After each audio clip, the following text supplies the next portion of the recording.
नमस्कार दोस्तों, जय माता दी। दोस्तों, मैं हेमलता उपाध्याय आप सभी का अपने चैनल पर बहुत बहुत स्वागत करती हूँ। दोस्तों, आज हम सुनेंगे महाशिवरात्रि व्रत कथा। महाशिवरात्रि व्रत कथा चित्रभानु नामक एक भील शिकारी की कथा है, जिसने अनजाने में ही शिवरात्रि का व्रत कर लिया।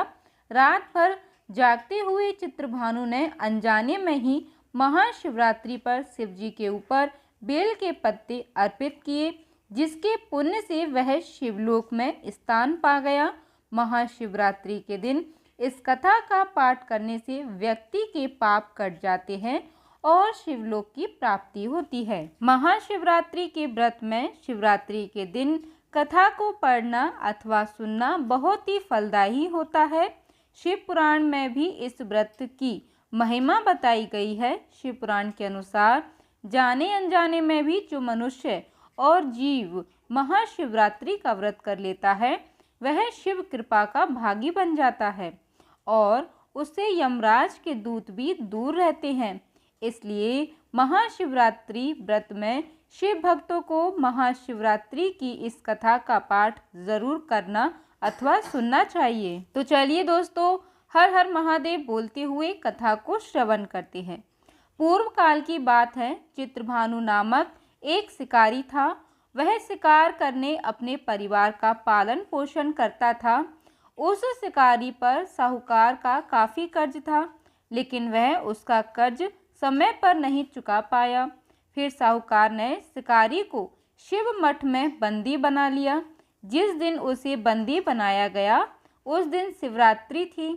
चतुर्दशी के दिन उसने शिवरात्रि व्रत की कथा सुनी और शाम होते ही साहूकार ने उसे अपने पास बुलाया और ऋण चुकाने के बारे में कहा। उसके बाद वह फिर शिकार की खोज में निकला। बंदी गृह में रहने के कारण वह बहुत भूखा था। शिकार की तलाश में वह बहुत दूर निकल गया। अंधेरा होने पर उसने जंगल में ही रात बिताने का फैसला किया और एक पेड़ पर चढ़ गया। उस पेड़ के नीचे शिवलिंग था, जो बेल पत्र के पत्तों से ढका हुआ था। शिकारी को उसके बारे में जानकारी नहीं थी। पेड़ पर चढ़ते समय उसने जो टहनियाँ तोड़ी, वह शिवलिंग पर गिरती रहीं। इस तरह से भूखे प्यासे रहकर शिकारी का शिवरात्रि का व्रत हो गया और शिवलिंग पर बेलपत्र भी चढ़ गए। रात के समय एक हिरनी पानी पीने तालाब पर आई। शिकारी जैसे ही उसका शिकार करने जा रहा था, हिरनी बोली, मैं गर्भवती हूँ, शीघ्र ही प्रसव करूँगी। तुम एक साथ दो जीवों की हत्या करोगे। मैं बच्चे को जन्म देकर तुरंत तुम्हारे सामने आ जाऊँगी। तुम मुझे मार लेना। शिकारी ने हिरनी को जाने दिया। इस दौरान अनजाने में कुछ बेलपत्र शिवलिंग पर गिर गए। इस तरह से उसने अनजाने में प्रथम पहर की पूजा भी संपन्न कर ली। कुछ देर बाद एक हिरनी उधर से निकली। जैसे ही शिकारी उसे मारने के लिए धनुष बाण चलाया, तो हिरनी ने विनम्रता पूर्वक निवेदन किया, शिकारी, मैं थोड़ी देर पहले ही ऋतु से निवृत्त हुई हूँ, कामातुर विरहिणी हूँ, अपने प्रिय की तलाश में हूँ। अपने पति से मिलकर मैं तुम्हारे पास आ जाऊंगी। शिकारी ने उसे भी जाने दिया। रात का आखिरी पहर बीत रहा था, तब भी कुछ बेलपत्र शिवलिंग पर जा गिरे। ऐसे में शिकारी ने अनजाने में ही अंतिम पर की पूजा भी कर ली। इस दौरान वहां एक हिरनी अपने बच्चे के साथ आई। उसने भी शिकारी से निवेदन किया और शिकारी ने उसे भी जाने दिया।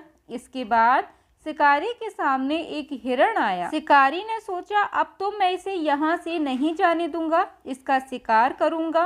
तब हिरण ने उससे निवेदन किया कि मुझे कुछ समय के लिए जीवन दान दे दो। शिकारी ने पूरा रात की घटना उस हिरण को सुना दी। तब हिरण ने कहा कि जिस तरह से तीनों पत्नियां प्रतिज्ञाबद्ध होकर गई हैं, मेरी मृत्यु से अपने धर्म का पालन नहीं कर पाएंगी, जैसे तुमने उन्हें विश्वापात्र मानकर छोड़ा है, मुझे भी जाने दो। मैं उन सब के साथ तुम्हारे सामने शीघ्र ही उपस्थित हो जाऊंगा। शिकारी ने उसे भी जाने दिया। इस तरह सुबह हो गई। उपवास, रात्रि जागरण और शिवलिंग पर बेलपत्र चढ़ाने से अनजाने में ही शिवरात्रि की पूजा पूर्ण हो गई। लेकिन अनजाने में हुई पूजा का परिणाम उसे तत्काल मिला। थोड़ी देर बाद हिरण और उसका परिवार शिकारी के सामने आ गया। उन सभी को देखकर शिकारी को बहुत गिलानी हुई और उसने पूरे परिवार को जीवन दान दे दिया।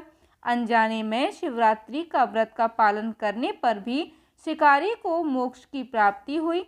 जब मृत्यु काल में यमदूत जीव को ले जाने आए तो शिवगणों ने उन्हें वापस भेज दिया और उसे शिवलोक ले गए। शिव जी की कृपा से चित्रभानु अपने पिछले जन्म को याद रख पाए। शिवरात्रि के महत्व को जानकर उसका अगले जन्म में भी पालन कर पाए। तो दोस्तों, यह थी महाशिवरात्रि की व्रत कथा। आज के दिन सभी भक्तों को यह कथा जरूर सुनना अथवा पढ़ना चाहिए। जिस प्रकार दोस्तों अनजाने में चित्रभानु के द्वारा की गई पूजा से बाबा महादेव की उस पर कृपा हुई, उसी प्रकार सभी पर महादेव की कृपा ऐसे ही बरसती रहे। बोलिए हर हर महादेव, जय भोलेनाथ। धन्यवाद दोस्तों, जय माता दी।